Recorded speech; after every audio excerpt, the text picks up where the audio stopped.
Welcome back once again, all of my low-carb friends. And for those of you who are visiting for the first time, welcome. Today we have another recipe that's by request. Jim Edmondson asked if I could teach y'all how to make low-carb cinnamon rolls. And y'all know I can do it. Now you might have seen one of my other videos on low-carb cinnamon rolls. And the thing about that recipe is it's good, but it's not keto-friendly and it's not gluten-free. And we just can't have a recipe that our keto friends and our gluten intolerant friends can't have. So we've got to make a cinnamon roll recipe that is keto and gluten free. And that is exactly what we're going to do today. Our recipe is for keto friendly, gluten free cinnamon rolls that are absolutely delicious. And if you want a printable version of this, you can check out my website at janetsdeliciouslowcarbkitchen.com. You can find a printable version of this and other goodies there for you. And if you're new to the channel, don't forget to click that subscribe button. Also, right next to the subscribe button, there's a little notification bell. Make sure you click that notification bell. That way you can be notified every time I put out a new video. Also, make sure you check out the description of this video. There are some Amazon affiliate links on there. Every time you click on that link, a portion of whatever you buy on Amazon will go to help to support this channel. So if you want to help to support the channel, anytime you want to shop on Amazon, make sure you click my affiliate link, and whatever you buy, a small portion will go to help this channel. And while you do that, let's get cooking.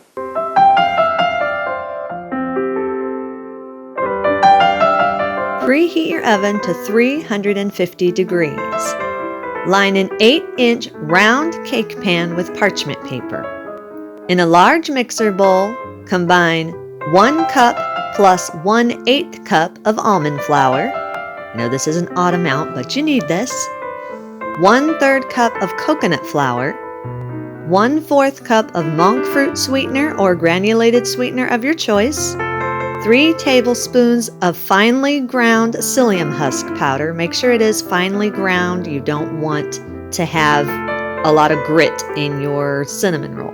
If you don't have psyllium husk powder or prefer not to use it, you can also use finely ground flax seeds. Just make sure again that they are finely ground. Add 2 teaspoons of baking powder, 1 teaspoon of xanthan gum. Yes, you have to have the xanthan gum. This helps bind and help your dough to shape better. And a 1/2 teaspoon of salt. Whisk these all together until they're fully combined and there are no lumps in the flour. Add 3 large room temperature eggs. Make sure they are room temperature so your batter is nice and smooth. Beat on low for about 10 seconds, just enough to get the dry ingredients moist. Then increase the speed to medium and beat on medium for about 30 seconds or until everything is fully combined and smooth. Scrape down the sides of the bowl and add 2 tablespoons of soft butter. Make sure it is softened, not melted. 2 teaspoons of vanilla extract and 3 tablespoons of room temperature milk of your choice or water. If you don't want to use milk, you can use water. Just make sure it is room temperature or slightly warm. Then beat these all together on medium for about 30 seconds or until everything is completely smooth. Scrape down the sides of the bowl once again and push all the dough to the center of the bowl. Let the dough sit for about 10 minutes at room temperature uncovered, just so that the psyllium husk and the xanthan gum can all start absorbing the moisture and binding the ingredients all together. While the dough is sitting, in a small bowl, combine 3 tablespoons of brown Swerve or brown sugar sweetener of your choice and 2 tablespoons of ground cinnamon. Use a fork and stir these all together until they're fully combined and there are no lumps in the brown Swerve. If you need to, you can get in there and use your fingers to break up the brown Swerve. Sometimes the brown Swerve can still bunch up in little balls on you, so if you need to, get your fingers in there and break up the brown Swerve. You want this to be as fine as possible. Then set it aside. Once your dough has set, Give it a little bit of a stir just to make sure that everything is fully combined and everything is sticking together. Your dough will be a little sticky. That's good. That's the way you want it. Push the dough all together into the center of the bowl. Then lightly spray your hands with cooking spray or lightly oil your hands. And shape the dough into a tight ball. Line a clean working surface with parchment paper and place the dough ball onto the parchment paper. You do want to make sure that your work surface is lined with parchment paper because, as I said, this dough is a little sticky. So if you don't have the parchment paper, it will stick to your work surface. Do not flour your work surface. You don't want to put any extra flour in this dough. It will dry the dough out. So just use parchment paper for your work surface. Once the dough ball is on your work surface, then lightly spray or lightly oil your hands and press the dough into a rectangle about a 1/4 inch thick. Now, if you want to use a rolling pin, you can. Just make sure you really oil the rolling pin well, otherwise it will stick to the dough. This dough is sticky. But I find it easier just to lightly spray my hands and press it out with my hands. Also, when you're pressing this out, you want to keep it in a rectangle shape. So make sure you push together the sides and make it come out into a rectangle. Otherwise, when you go to roll up your cinnamon rolls, it's going to be really oddly shaped. So try to keep your dough in a rectangle as much as you can. It does not have to be absolutely perfect, but you want it as perfect as you can. So as close to a rectangle as you can get. Once the rectangle is all rolled out, use a silicone brush and brush 2 tablespoons of melted butter across the rectangle. Make sure you spread it out as evenly as you can. I usually have a tiny bit of melted butter left over after I've spread it over my rectangle.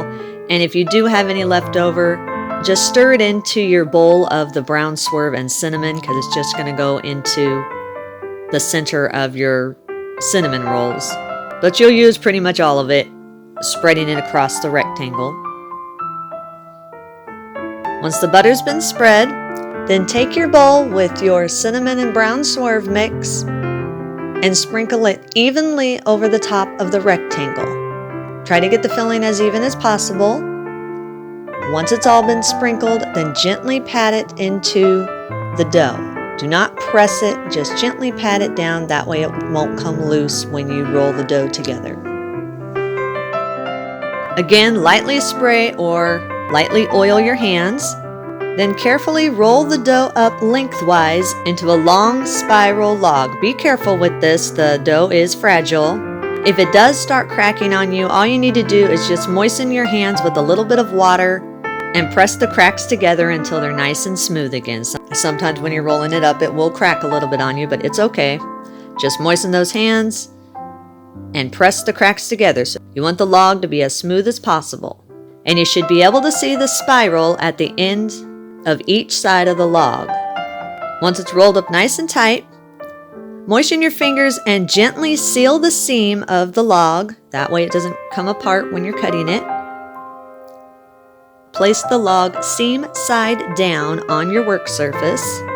Then cut the log into about 1.5 to 2 inch thick rolls. I usually just measure it 2 fingers across. That's as thick as I make my roll. It should make about 9 rolls.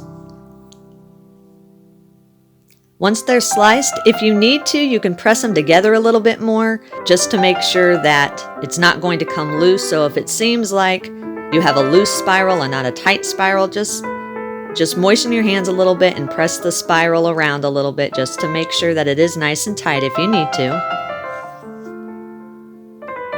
Then place the rolls swirl side up onto the prepared cake pan.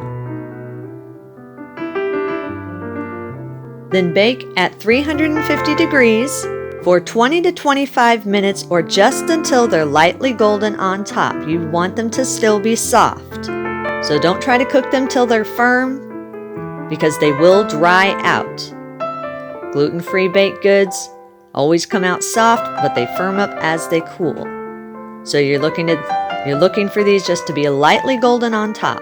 20 minutes was absolutely perfect for mine. I like mine to be a little bit on the softer, chewier side.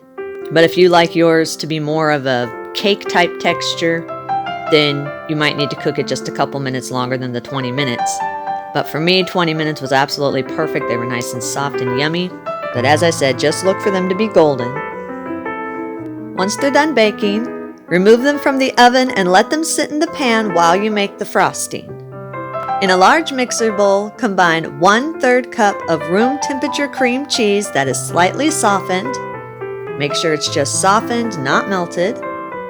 3 tablespoons of room temperature butter that is slightly softened. Again, you want it softened, not melted. And 2 tablespoons of the milk of your choice.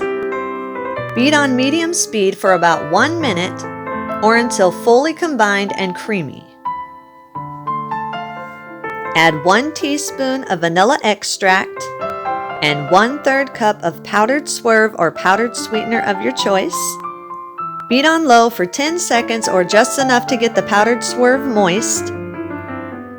Then increase the speed to medium and beat on medium for about 45 seconds to 1 minute or until the frosting is completely smooth and fluffy.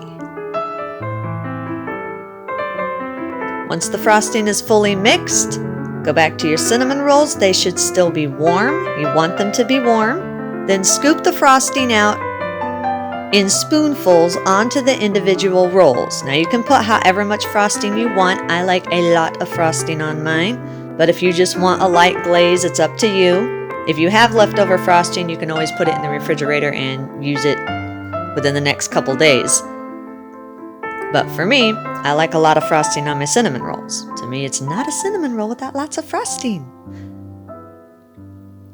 So scoop the frosting by spoonfuls onto the individual rolls. While it's melting, if you want to, you can just kind of spread it around the edges of each roll, or you can just let it melt and drip down on its own. I like to give it a little bit of help, so I have frosting all over the cinnamon roll.